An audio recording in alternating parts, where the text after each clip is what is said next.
नमस्कार, कृषि समाचार में आप सभी का स्वागत है। दर्शकों, मैं हूं शिल्पी सिन्हा। आइए डालते हैं एक नजर आज के मुख्य समाचारों पर। राज्य सरकार द्वारा जैविक प्रोत्साहन योजना के अंतर्गत किसानों को मिलेगा अनुदान। बीजों की सीधी बुआई के लिए जीरो टिलेज मशीन है उपयोगी। और किसान भाइयों, बरसात के मौसम में पशुओं की सुरक्षा के लिए कीड़े मारने की दवा और टीके का करें प्रयोग। किसान भाइयों, फसलों का अधिक उत्पादन लेने के लिए मिट्टी का स्वस्थ होना बहुत ही जरूरी है। आजकल रासायनिक खादों के कारण मिट्टी की उर्वरा शक्ति कम होती जा रही है। इस वजह से जो किसान भाई अपना वर्मी कंपोस्ट खाद का उत्पादन करना चाहते हैं, उनके लिए राज्य सरकार जैविक प्रोत्साहन योजना के अंतर्गत किसानों को अनुदान दे रही है। सबसे जरूरी है खेती के लिए हमारी मिट्टी स्वस्थ रहे और हम मिट्टी पर ज़्यादा ध्यान नहीं दे पा रहे हैं। हम बताना चाहेंगे कि जब मिट्टी स्वस्थ रहेगी तभी आने वाली पीढ़ी भी इस पर खेती कर सकेंगे। और हम आज जो अंधाधुंध रासायनिक खाद, रासायनिक दवा का व्यवहार कर रहे हैं और यहाँ तक कि फसल काटने के बाद हम लोग खेत को भी जला दे रहे हैं, यह हमारी मिट्टी को बहुत नुकसान कर रही है और इसको बचने का हमें उपाय करना चाहिए। हमें खेत बिल्कुल ही नहीं जलाना चाहिए।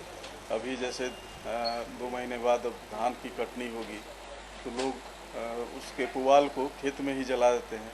इसका जलाना एकदम बिल्कुल बंद करें, क्योंकि उसमें जितने भी जैव पदार्थ हैं जो हमारे पौधे के लिए उपयोगी हैं वो सब जल जाते हैं, वो सब मर जाते हैं उसमें। यहाँ तक कि जो मिट्टी में वर्मी जो रहता है, जो चेरा रहता है, वो आपकी मिट्टी को स्वस्थ बनाए रखता है। मिट्टी में वर्मी कंपोस्ट बना देता है वो मिट्टी में ही रह करके। किसान भाइयों, अभी बरसात के मौसम में पशुओं में कृमि की बीमारी बढ़ने की संभावना ज्यादा होती है। इसलिए किसान भाई बरसात के मौसम में पशुओं को कीड़े मारने की दवा अवश्य खिलाएं। वहीं दूसरी ओर खुरपका मुंहपका बीमारी का भी टीका अवश्य लगवाएं। ये है वैशाली जिले के सफल किसान रूपेश रोशन। ये बटेर पालन कर काफी अच्छा मुनाफा कमा रहे हैं। आइए सुनते हैं इनकी सफलता की कहानी इन्हीं की जुबानी। अब मैं एक बटेर पालन करीबन 3 महीने 4 महीने से कर रहे हैं। ये बटेर पालन प्रेम यूथ फाउंडेशन नवा द्वारा संपोषित इससे सीख करके जान करके इस बटेर पालन शुरू किया हूँ। यहाँ मैंने अपने बटेर फार्म में 800 मादा और 200 नर रखे हुए हैं। ये अंडा उत्पाद के लिए मैंने चुना है। ये प्रतिदिन अंडा ये से 600, 650, 700 के अंडा करीब में आता है। पर अंडा 3 रुपये पीस हम मार्केट में भेज देते हैं। इससे अभी तक लागत बहुत अच्छी हो चुकी है और इसे अपना व्यवसाय ढंग से चला रहे हैं। जीरो टिलेज मशीन से गेहूं, मसूर, सरसों, राई, चना आदि की बुआई किसान भाई आप कर सकते हैं। इस मशीन के द्वारा बिना खेत जोते सीधे बीजों की बुआई भी की जा सकती है। इस मशीन से श्रम व मजदूरी दोनों की बचत होती है। बैंगन के अच्छे उत्पादन के लिए अगस्त से सितंबर महीने तक इसकी बुआई कर लेनी चाहिए। बैंगन के उन्नत प्रभेद हैं राजेंद्र बैगन 2, राजेंद्र अन्नपूर्णा, पंत बैगन, पंत सम्राट, पंत ऋतुराज और अर्का निधि। दर्शकों, चलते हैं मंडी की ओर, जहां मंडी भाव में आए उछाल और गिरावट के बारे में हम आपको विस्तृत जानकारी देंगे। मंडी भाव में चलते हैं बाकरगंज अनाज मंडी, जहां जानते हैं चावल, दाल और गेहूं के भाव। और अब पेश है मौसम संबंधित जानकारी। मौसम विभाग से प्राप्त जानकारी के मुताबिक कल पटना और उसके आसपास के इलाकों में बादल छाए रहेंगे। अधिकतम तापमान 33 डिग्री सेल्सियस और न्यूनतम तापमान 26 डिग्री सेल्सियस के आसपास बने रहने का अनुमान है। दर्शकों, अभी आपने खेती के नई तकनीकों, मंडी भाव और मौसम के बारे में विस्तार से जानकारी हासिल की।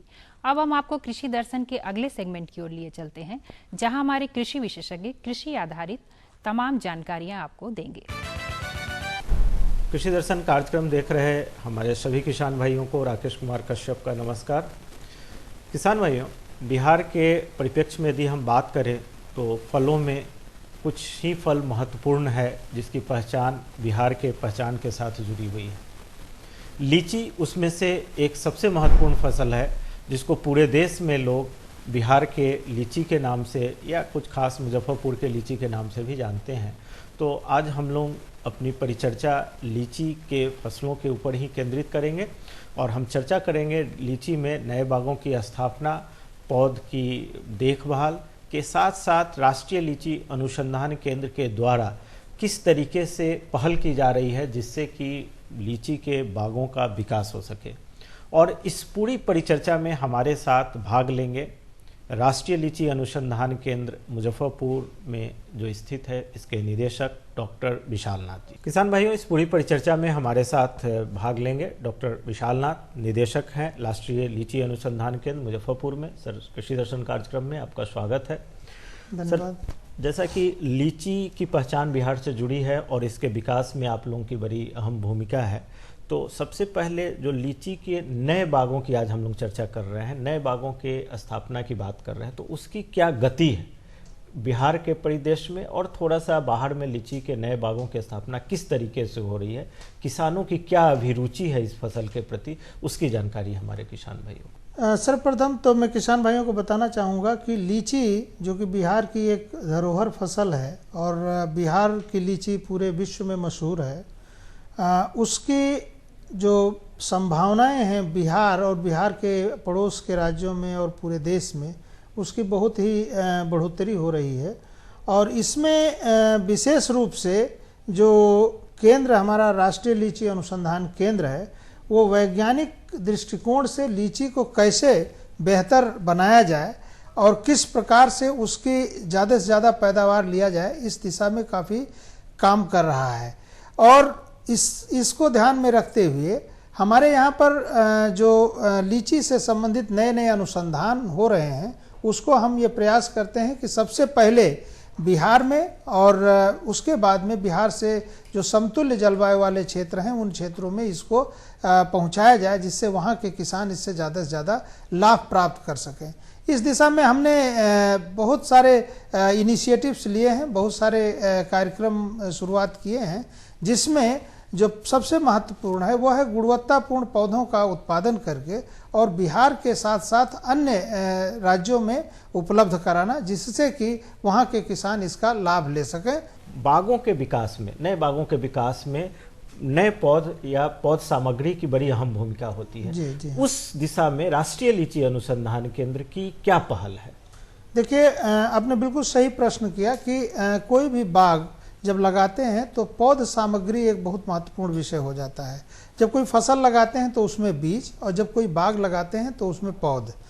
अब पौध के साथ में यह है कि चूंकि ये बहुवर्षीय होते हैं, इसलिए अगर आपने पौध सही तरीके का पौध का चुनाव नहीं किया तो आने वाले समय में जब फल देगा तो वहाँ आपको धोखा हो सकता है।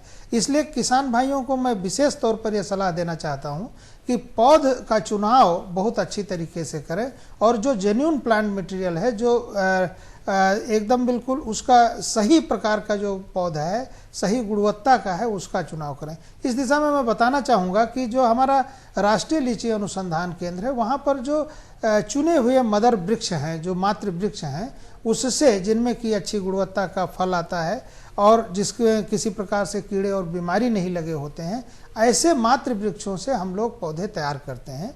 और ऐसी इनकी संख्या हम लोग 50-60 हज़ार से ज़्यादा तैयार करते हैं, जिससे कि सभी किसानों को सही मूल्य पर और सही समय पर पौधे उपलब्ध हो जाए।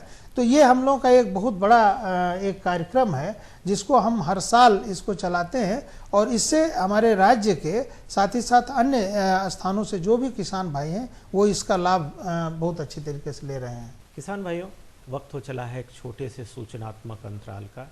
हम तुरंत वापस आते हैं इस अंतराल के बाद। ये लो और बताओ। बस। अरे ये क्या भैया जी, बस इतनी सी रासायनिक खाद? किसानी छोड़ रहे हो क्या? किसानी नहीं, नादानी छोड़ रहे हैं। मिट्टी की जांच कराई है। अब तो लालाजी जितनी जरूरत है उतने ही उर्वरक खेत में डालेंगे। हाँ, किसान भाई आज ही अपने जिले की नजदीकी भूमि परीक्षण प्रयोगशाला में मिट्टी की जांच जरूर करवाएं और मिट्टी में पोषक तत्व, नमी व पौधे के विकास को देखते हुए केवल जरूरत के अनुसार ही पोषक तत्व डालें।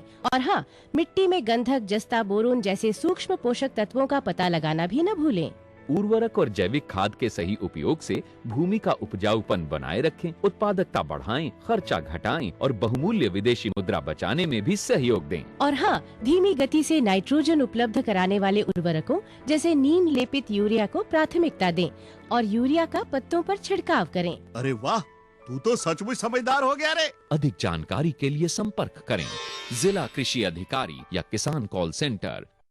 साथ बोलो ए बी।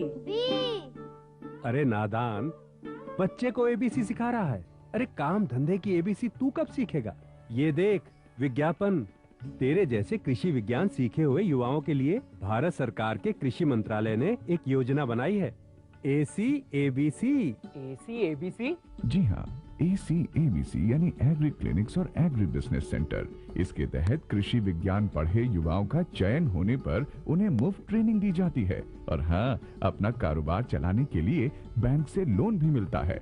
इसके साथ ही अगर युवा अपने इलाके के किसानों की खुशहाली के लिए उन्हें खेती बाड़ी व अपने कारोबार से जुड़ी लाभदायक जानकारी देते रहेंगे तो उन्हें लोन पर 36 से 44% तक की सब्सिडी भी मिलेगी। तब तो मैं जरूर सीखूंगा काम धंधे की ABC। शाबाश, चलो अपनाएं स्वरोजगार, खेती में हो विकास।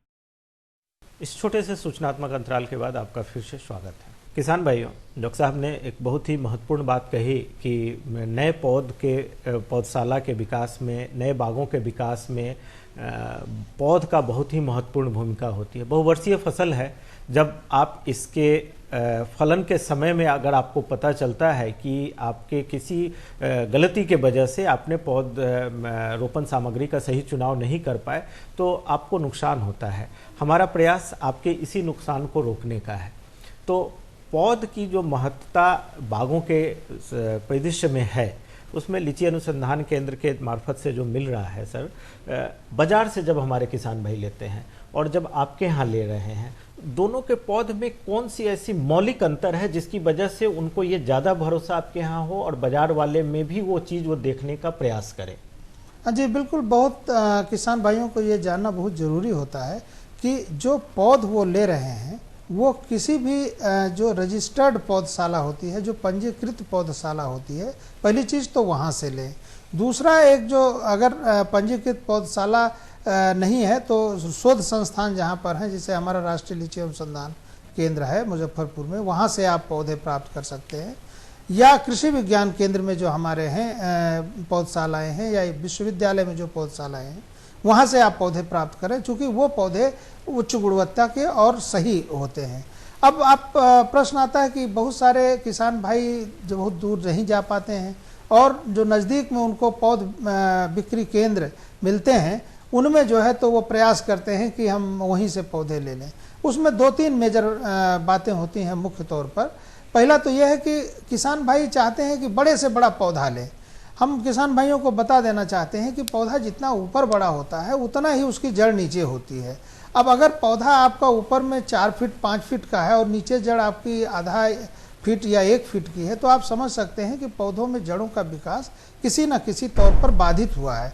और ये जब पौधा आप खेत में लगाएंगे तो आपको शुरुआती समय में तो अच्छी सफलता मिल सकती है, लेकिन चूंकि जड़ विकास बाधित हुआ है, इससे क्या होगा कि आपका बाद में चल करके पौधों का विकास रुक जाएगा।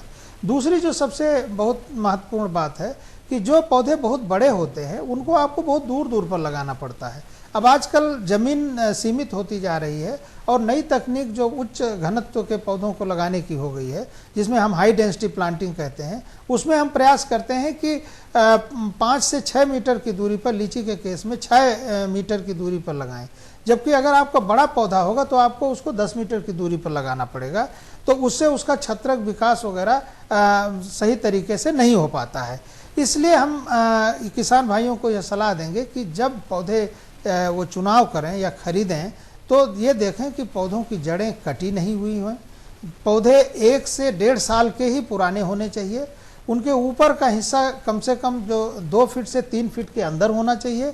साथ ही साथ उनकी जड़ें इस प्रकार से, विशेष करके लीची में अगर आप देखें कि अगर कहीं थल्ला उसका टूट गया है, जो बाल होता है मिट्टी का जो ये होता है, अगर वो टूट गया है तो उसका स्थापना प्रभावित होती है। ऐसी दशा में हम किसान भाइयों कहेंगे जो पॉलीथीन में पौधे रेज किए गए हों, जो पॉलीथीन में पौधे तैयार किए गए, उनको लेकर के और सही तरीके से सही समय पर पौध स्थापना करें और इस चीज़ को सुनिश्चित करें कि जो पौधे वो ले रहे हैं वो सही किस्म के हैं। क्योंकि किस्मों का हमने ये प्रयास किया है कि जो हमारी चाहे शाही किस्म है या चाइना किस्म है या बेदाना किस्म है, उसका हम लोग एकदम चिन्हित पौधा देते हैं, उस पर टैग लगा होता है। किसान भाई ये जरूर देखें कि जो वैरायटी सोच करके वो लगा रहे हैं वही पौधा वो लगा रहे हैं।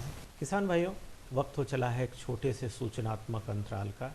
हम तुरंत वापस आते हैं इस अंतराल के बाद।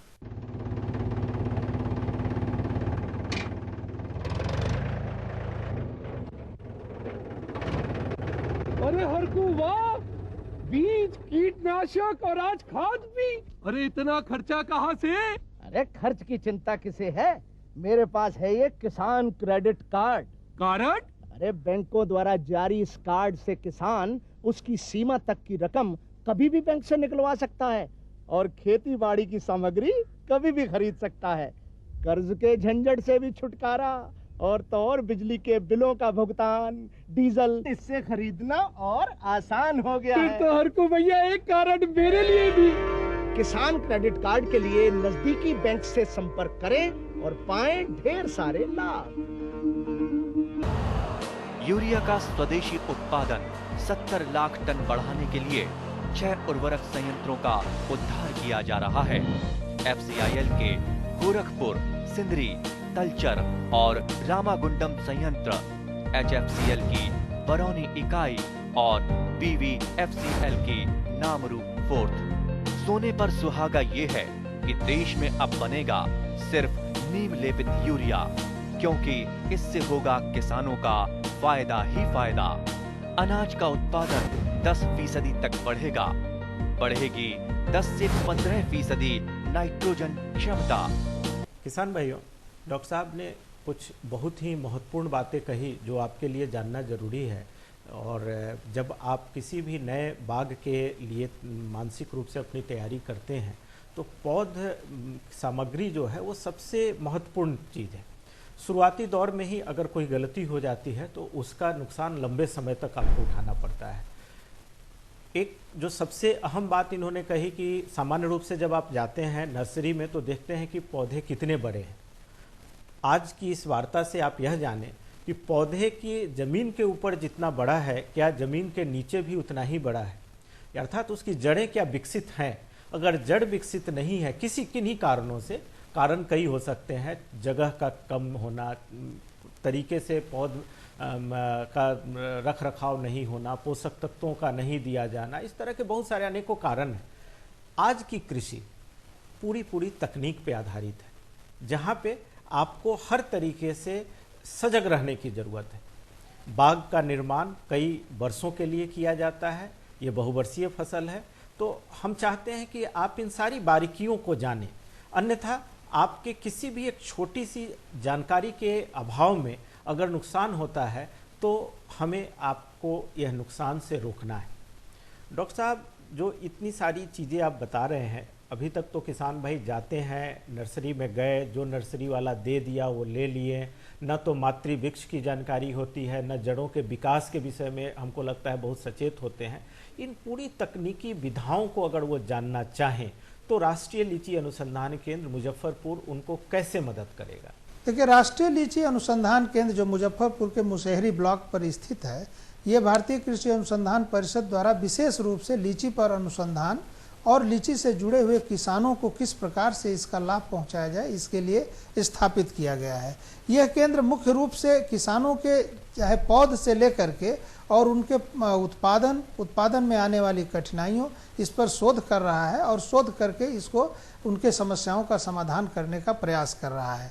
अब इसमें जैसा कि आप किसान भाई जानते हैं कि ये बहुवर्षीय फसल है और इसको सही तरीके से लगाना चाहिए और इसका किस तरीके से रख रखाव करना चाहिए, इसके लिए ये केंद्र समय समय पर किसानों का प्रशिक्षण भी आयोजित करता है।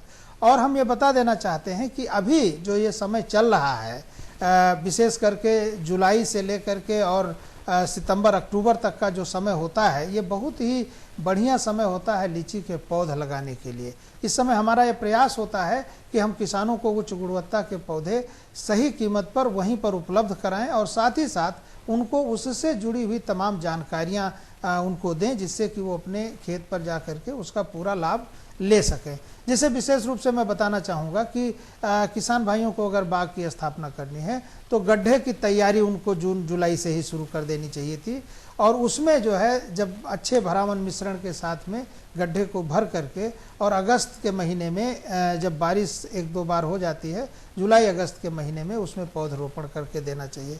जो किसान भाई इस तरीके से पौधरोपण कर लेते हैं वो पूरी बरसात भर उसका लाभ पाता है और फिर आने वाले समय में पौधे की काफ़ी अच्छी बढ़वार होती है।